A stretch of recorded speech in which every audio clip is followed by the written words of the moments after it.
moi qui aurais dû partir là-bas avec elle. Mince, commandant, Kaczmarek grillait une cigarette au bout d'une impasse à proximité d'une ambulance.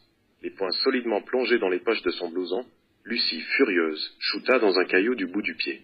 « Tu as entendu ce qu'a dit notre médecin » grogna Kaczmarek.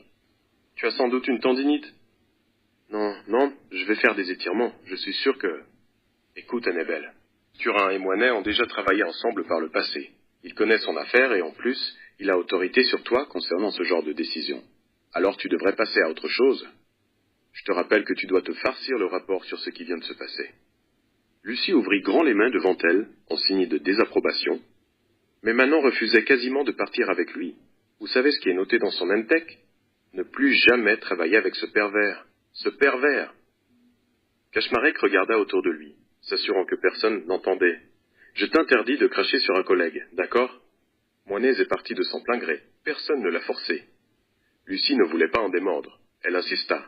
« Dans 6 ou 7 heures, ils arriveront à Bâle. De toute façon, tu n'as rien raté. On ne résout pas une affaire avec un truc pareil. Une cicatrice vieille de plusieurs années. Je ne vois pas ce qu'il y a à récupérer sur une tombe perdue en Suisse. Peut-être que... Bon, du concret maintenant. Parle-moi plutôt de l'agresseur. » Lucie haussa les épaules, vexée par l'attitude de son supérieur. « Que dire ? J'ai poursuivi nombre. Mais encore ? Il courait vite, le dos bien droit, signe d'une certaine jeunesse. 30, 40 ans maximum. Il me semble qu'il portait un jean avec un long imperméable. Un sac à dos et aussi un bonnet. Taille et corpulence moyenne. Genre Turin. Les fers de ses chaussures claquaient sur les pavés. Le type de fer qu'on trouve sous des bottes. Mais je n'ai rien d'autre. Il faudra essayer de voir avec les témoins qu'on pourra retrouver. » Elle marqua une pause avant de reprendre. « En tout cas, une chose est certaine. On n'utilise plus Manon comme l'objet d'un rituel ou l'élément d'une mise en scène, comme c'était le cas dans la cabane des chasseurs. On cherche bien à l'éliminer. » « Qui ça, on ?» Des gyrophares teintèrent les murs de l'impasse de reflets bleutés. L'ambulance démarra et disparut rapidement dans les ruelles du Vieux-Lille. « Je ne sais pas, mais je suis sûr qu'il ne s'agit pas du professeur. Et là-dessus, Turin est d'accord avec moi. On en a parlé avant l'arrivée des secours. Précise, s'il te plaît. L'agresseur a endormi les collègues au pistolet hypodermique. Il aurait très bien pu agir de même avec Manon, pour ensuite préparer son rituel, stimuler ses fantasmes. Mais là, il entre et essaie directement de la tuer en l'étranglant. Il était venu l'exécuter à la va-vite, comme un par le passé. Le passé ? Tu vois un lien avec le cambriolage de l'époque ? Ça me paraît être une sérieuse hypothèse. Quoi qu'il en soit, s'il s'était agi du professeur, pourquoi ne l'aurait-il pas éliminé dans la cabane des chasseurs ? Notre tordu de maths ne se serait pas exposé de la sorte, ici, dans cette impasse, avec des flics en faction. Trop risqué, bien trop risqué pour un individu si méticuleux, si calculateur. Kaczmarek réajusta le col de son blouson bleu nuit, police nationale. Alors tu crois qu'on a en face de nous 2 personnes différentes ? C'est clair. D'un côté, le professeur, monstre de vice et de perversité, infligeant la souffrance absolue à ses victimes selon un cérémonial millimétré, programmé des semaines à l'avance. Le ravisseur de Manon, le meurtrier de Dubreuil.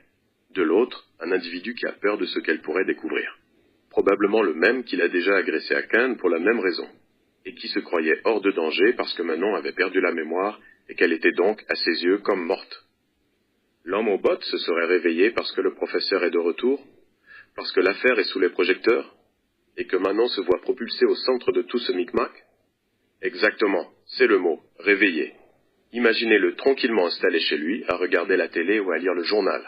Il découvre l'info sur le professeur, l'assassinat de Dubreuil et l'enlèvement de Manon. Avec en plus le visage de Manon placardé sur tous les murs de France, il commence à douter, à prendre terriblement peur. Et si Manon avait retrouvé ses capacités ? Et si elle pouvait maintenant se souvenir d'un détail le mettant en danger, lui ? Ou aider la police, comme à l'époque ? Tout simplement, il se met à craindre qu'on remette le nez dans cette vieille affaire et qu'on découvre enfin ce qui nous avait échappé alors. Mais quel rapport avec le professeur ? Ça, c'est la grosse inconnue. Cet homme est peut-être l'élément que Turin et ses équipes n'ont jamais réussi à dénicher. Lucie avait une terrible envie de se masser le mollet. Son muscle lui brûlait horriblement. Elle garda cependant un air détaché. Elle devait rester sur le coup, à tout prix. Ce qu'il se passe autour de Manon, de sa mémoire, est vraiment bizarre. Depuis quelques mois, elle suit des cours de tir et d'autodéfense, de manière intensive, ce qui lui a évité de se faire égorger ce soir. Nous avons fouillé dans son organiseur. Rien ne concerne ses activités. Le néant. Effacé? Vraisemblablement. Par contre, on a retrouvé un message concernant le Béretin, programmé il y a près de 2 mois et qui s'est déclenché ce midi. Il lui disait d'aller le chercher au-dessus de son armoire et de ne jamais s'en séparer. C'est quoi ce bordel, encore?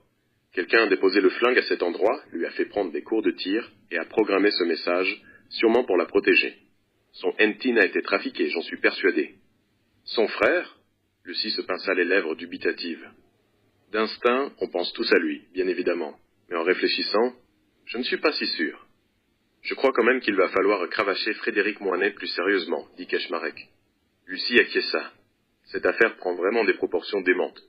D'abord, le professeur, ensuite un autre type, ce fou cambrioleur d'il y a 3 ans, qui cherche aujourd'hui à tuer Manon, puis un troisième individu, qui manipule son N-Tech et dirige son existence. Le commandant l'interrompit. Moi, j'ai une autre hypothèse, pas plus stupide que toutes les autres. Le professeur, ok avec toi. L'agresseur de Manon, ok avec toi. Mais pour le N-Tech, est-ce qu'il serait possible que notre mathématicienne simule parfois son amnésie? Qu'elle prétend ne pas se souvenir, alors que sa mémoire fonctionne? Qu'elle n'ait pas besoin de tout noter pour se rappeler? Qu'elle nous bluffe, en quelque sorte? Lucie secoue la tête, catégorique. Vanden Bush est formel. Rien ne se fixe dans sa mémoire sans un pénible apprentissage. Les IRM et une batterie de tests neuropsychologiques prouvent un réel déficit. Ces tests sont fiables à 100%. On a déjà vu des gens suffisamment habiles pour tromper les tests consciemment, voire inconsciemment. Peut-être, mais certainement pas les IRM. Et puis j'ai bien vu le comportement de Manon. La première nuit, quand elle errait dans l'île, puis à M et au lac de Reux. Et même ce soir, dans sa salle de bain. Ses yeux ne mentaient pas. Elle me voyait bel et bien pour la première fois à chaque rencontre.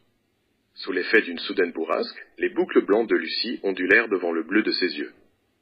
Tout compte fait, l'homme aux bottes a tout raté, enchaîna-t-elle en boutonnant son blouson jusqu'au cou. En l'étranglant voilà 3 ans, il lui a probablement révélé une information en relation avec la tombe de Bernoulli. Peut-être lui a-t-il livré par orgueil la clé de toute cette énigme. Et aujourd'hui, il a réveillé involontairement la mémoire de son corps. Contrairement à vous, je pense que ce déplacement en Suisse n'est pas inutile. Que sur la tombe de ce mathématicien nous apparaîtra un élément déterminant pour l'enquête. Un secret préservé jusqu'à aujourd'hui. Peut-être, oui, espérons. Bon, je vais rentrer chez moi maintenant, fit Lucie. Je veux être d'attaque demain. Ah, un dernier truc. Vous avez lu le rapport du paléontologue? Oui, intéressant. 2 des appartements de Frédéric Moinet sont en travaux. Peut-être y aurait-il un burin à y ramasser. Même si, je sais que ça ne peut pas être lui, c'est impossible. Et pourtant, tu me demandes de vérifier? Lucie lui répondit par un sourire. Puis elle le salua avant de s'éloigner. Au fait, demanda Keshmarek. Il se racla la gorge. Le médecin? Ta prise de sang? Elle se retourna. C'est bon, négatif, pour l'instant. Parce qu'il faudra faire un nouveau dépistage dans 6 mois.